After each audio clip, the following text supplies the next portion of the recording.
सो क्या बात करते हैं, पाकिस्तान कुर्बानी दे, पाकिस्तान सुने, the time has that time is over, the situation has changed ना। ये तो बताएं। फिसला इसलिए वे को कमज़ोर है कि उसने सबकी नज़रें ना दुनिया में पाकिस्तान पर है। ऐसा क्या है भाई, इकोनॉमी है नहीं, लोड शेडिंग, अब देखे पीछे कोई लाइट नहीं है, लोड शेडिंग में हमारा मुल्क गिरा हुआ है, तालीम है नहीं यहाँ पर, हम IMF के तरले ले रहे हैं, फिर दुनिया की नजरें हम पर क्यों हैं?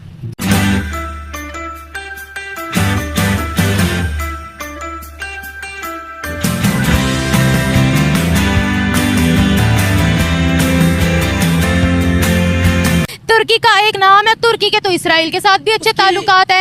आप बात करें पाकिस्तान की, आप मुसलमानों पे ना बात करें, मुस्लिम्स आर वेल रेप्यूटेड हमारे अलावा।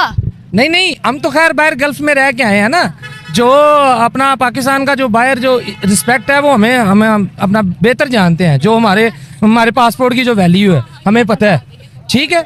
वो लोग हमें तो ऐसे देखते हैं जैसे वो खा जाने वाली नज़रों से देखते हैं, हम तो उधर रह के आए हैं। तो कहने का मतलब है कि उन लोगों के साथ उनकी सिटिंग होगी क्योंकि वो उनके मेयार पे पूरा उतरते हैं, बात ये है। तो अगर आप मुसलमान को लिया जाए, अगर इस्लाम को देखा जाए, तो फिर ये सारा मामला जो है ना बरक्स है।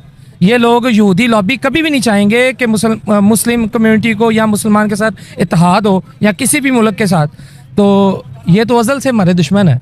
आपको पता है इजिप्ट और इसराइल के आपस में ताल्लुकात अच्छे हैं। अब मैं अगर आपको बताऊं, तुर्की की ही मैं आपको मिसाल दे दूं, तुर्की की $7 बिलियन की ट्रेड इसराइल के साथ हो रही थी। भाई वो भी तो मुस्लिम है, उनकी भी तो आपस में ताल्लुकात है, आना जाना उनका भी लगा रहता है। लेकिन बात यहाँ पर रिलेशंस को डिस्कस करना नहीं है, बात यहाँ पर हमारा स्पेसिफिक टॉपिक है कश्मीर का। कश्मीर के बारे में आप क्या कहेंगे कि no one is standing with us? Kashmir के बारे में मैं यही कहूँगा कि कश्मीर ठीक है, वो इंडिया जो है और जो वो हमारा जो मुल्क है पाकिस्तान, तो अब इनको चाहिए कि कोई आवाज़ उठाएं, पाकिस्तान के भी हुक्मरानों को चाहिए कोई अपनी असेंबलीज में इसकी आवाज़ उठाएं कश्मीर के हवाले से, ठीक है। जो भी हुकूमत आती है वो थोड़े दिन की बस मेहमान होती है, तो इस तरह यही देखते आ रहे हैं हम तो अज़ल से। बिल्कुल ठीक हो गया ताड़ साहब। मोदी साहब ने भी वहां पे कहा कि मैंने चढ़ना नहीं है ना, मैं ऑपरेशन सिंदूर जारी रख रहे हैं। ताड़ साहब ये जन आसम भी जारी बात है, बात कर रहे हैं, शहबाज शरीफ साहब भी बात कर रहे हैं। पाकिस्तान ने कहा है कि हम नई रॉकेट फोर्स बना रहे हैं, इंडिया जो है वो नया डिफेंस सिस्टम बना रहा है। तो कैसे सिचुएशन को देखते हैं? मोदी साहब ने रेड फोर्ट पे खड़े होकर ऑपरेशन सिंदूर और कहा कि हमारा कोई नुकसान नहीं हुआ। ताड़ साहब ये हमें धमकियां देते हैं, आपको क्या लगता है जंग होगी, लड़ना चाहते हैं, या कि आप समझते हैं कि दे स्टिल बिलीव कि नहीं अवाम को इंगेज करके रखें? What do you make of that ताड़ साहब, क्योंकि वहां पे टेम्परेचर कम नहीं हो रहा? नहीं, टेम्परेचर चीमा साहब, जब आप एक सिर्फ इसी नैरेटिव पे आपकी फॉरेन पॉलिसी, मैं हैरान हूं कि पहले आप नाम नहीं लेना पसंद करते थे कंट्री का, आपने कहते थे हमारी इंसल्ट है इस कंट्री का नाम लेना, और फिर उसी एक कंट्री के ऊपर पूरी फॉरेन पॉलिसी जो है रोक देते हैं आप। एक पॉइंट पे रुक चुकी है फॉरेन पॉलिसी पूरी दुनिया के साथ। इस वक्त फ्यूचर देख लेना, टैरिफ के पीछे क्या है? सीज फायर नहीं माना हमने, उसके ऊपर भी टैरिफ के साथ पूरी कौम इस चीज पे सफर कर रही है, सिर्फ इस चीज पे कि आप अमेरिका के साथ जी आपका सीज फायर नहीं हुआ था, आपके त्यारे नहीं गिरे, हमारा ग्लास भी नहीं टूटा, कहते शीशे नहीं टूटे। हम जा रहे हैं बेसिकली ग्रे लिस्ट में हम इसलिए जा रहे हैं, जो आपने क्वेश्चन किया, हम क्योंकि ग्रे लिस्ट बेसिकली बनी इसलिए कि वो उनका ब्लेम इंडिया का हमारे ऊपर ये है कि हम लोग अपनी जो भी हम लोग IMF के पास जाते हैं, जो भी कर्जा लेते हैं, हम जाकर टेररिस्ट ऑर्गेनाइजेशन को हम लोग उससे फ्यूल कर रहे हैं, उनके ऊपर इन्वेस्टमेंट कर रहे हैं। इस वजह से वो दोबारा से डिमांड कर रहे थे कि हमें ग्रे लिस्ट में फेंका जाए। मेरा ये इनिशिएटिव था इसके ऊपर कि हम दोबारा ग्रे लिस्ट के अंदर क्यों जा रहे हैं। लेकिन अगर हम अपनी सियासी लड़ाई अच्छे लड़ेंगे तो नहीं जाएंगे। मैम हमें सियासी लड़ाई नहीं लड़नी, हमें दोस्तियां करनी है, हमें अपने एलाइज बनाने हैं। कैसे होगी बता देना, कैसे होगी जहाँ पे इतने मसले हैं? एक नेशनल फोरम के ऊपर जब आप बैठ के बात करेंगे, जब आप दोनों साइड से हम एक बात पे एग्री करेंगे तो दोस्तियां होंगी। क्यों नहीं जाएगा? अगर आप उनको कोई बेनिफिट्स दोगे तो क्यों? जब US जा सकता है, US इतना हमारे इतना खिलाफ रहा है, तो हम इंडिया के साथ भी क्या अच्छे हम कभी भी ऑफर करें? पाकिस्तान के साथ दोस्ती नहीं करेगा। इंडिया की हमेशा से ये जो है वो रही है। इनको वो इनकी हमेशा इंटरनल पॉलिटिक्स का जितनी मर्जी हम उनको फ़ायदे दे दें। इमरान खान इवन खुद टॉक करना चाह रहा था उनके साथ, लेकिन एट दी एंड वो इस चीज़ पे नहीं आए। हमेशा वो हम पे इल्ज़ाम लगाते हैं किसी न किसी चीज़ पे, और ब्लेम गेम भी तो चलती है ना। इंडिया का जो वोट बैंक है बेसिकली चली पाकिस्तान के नाम पर है। तो मैं ये समझता हूँ कि पाकिस्तान ने बड़ी कोशिशें की हैं, इंडिया को भी कुछ करना चाहिए। अगर इंडिया ये समझता है कि उनके प्राइम मिनिस्टर साहब ने 4 साल बाद इलेक्शन लड़ना है तो उस हिसाब से वो अपनी तैयारी करते रहें, ठीक है। अब फॉर एग्जांपल अगले दिन मैं शकील चौधरी साहब के शो में था जी, उन्होंने कहा जी मोदी साहब लाहौर आए, उनका पॉलिटिकल कैपिटल जो है वो ख़त्म हो गया था। मोदी साहब लॉस्ट द पॉलिटिकल कैपिटल, ये बड़ा एक फैशनेबल बात है। ओ भाई, नवाज शरीफ के पॉलिटिकल कैपिटल की किसी को कोई फिक्र नहीं है, उसका कोई पॉलिटिकल कैपिटल नहीं है। वजीर आज़म मोदी साहब का तो पॉलिटिकल कैपिटल है, तो नवाज शरीफ का क्या है? उसके ऊपर फिर जो चीज़ें हालात ख़राब हुई, टाइट हुई चीज़ें, सो ये चीज़ें छोड़ें। ये देखें पाकिस्तान बहुत, देखें हम ये हैं जी, छोटा मुल्क है, इकॉनमी कमज़ोर है, इनको ज़रा दबाओ, इनको ज़रा प्रेशराइज करो, ये मैडम नहीं होगा। रिस्पेक्ट इक्वली होनी चाहिए, सबकी रिस्पेक्ट है। भूटान की भी उतनी रिस्पेक्ट है जितनी भारत की रिस्पेक्ट है।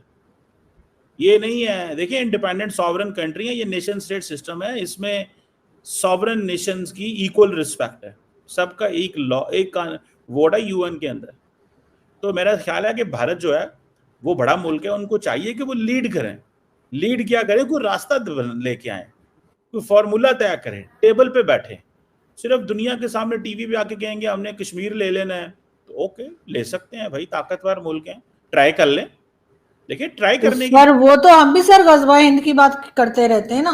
मैडम कोई किसी ने पाकिस्तान की मुझे स्टेटमेंट बताएं, किस रिस्पॉन्सिबल बंदे ने ये कहा हो? कब पाकिस्तान के, नहीं दैट्स इंपॉर्टेंट, कब पाकिस्तान के डिफेंस मिनिस्टर और इंटीरियर मिनिस्टर ने कहा है कि हम मकबूजा कश्मीर पे हमला करके कश्मीर ले लेंगे?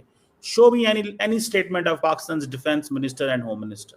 Show me one statement. Quote any defense minister of Pakistan or interior minister. Quote me. Do you know? And I can quote you Defense Minister Rajnath Singh Saab and Home Minister Saab. And I can even quote you Dr. Jaishankar Saab. So क्या बात करते हैं? पाकिस्तान कुर्बानी दे, पाकिस्तान सुने.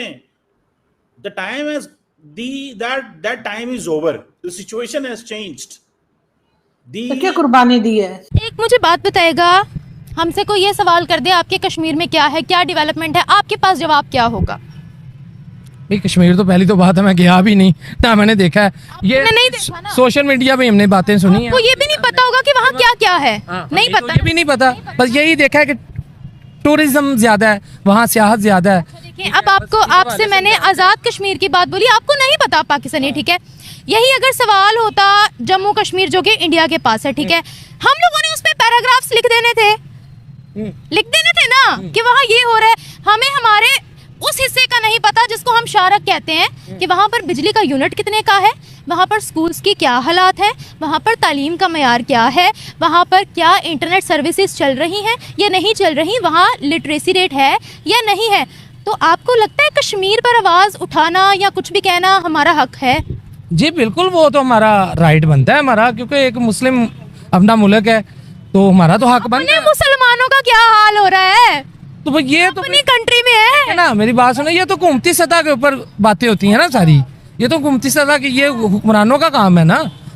एक आम citizen तो नहीं ना उठ के कोई उधर जाके कोई डिबेट कर सकता, किसी की शादियों को बात कर सकता, ये तो इनका काम बनता है ना कि ये होश के नाखून लें और ये मामलात को ईजी ना लें, क्योंकि ये अज़ल से हम देखते आ रहे हैं वो बेचारे मार खाई जा रहे हैं, ठीक है, उनका कोई पुरसाने हाल नहीं है।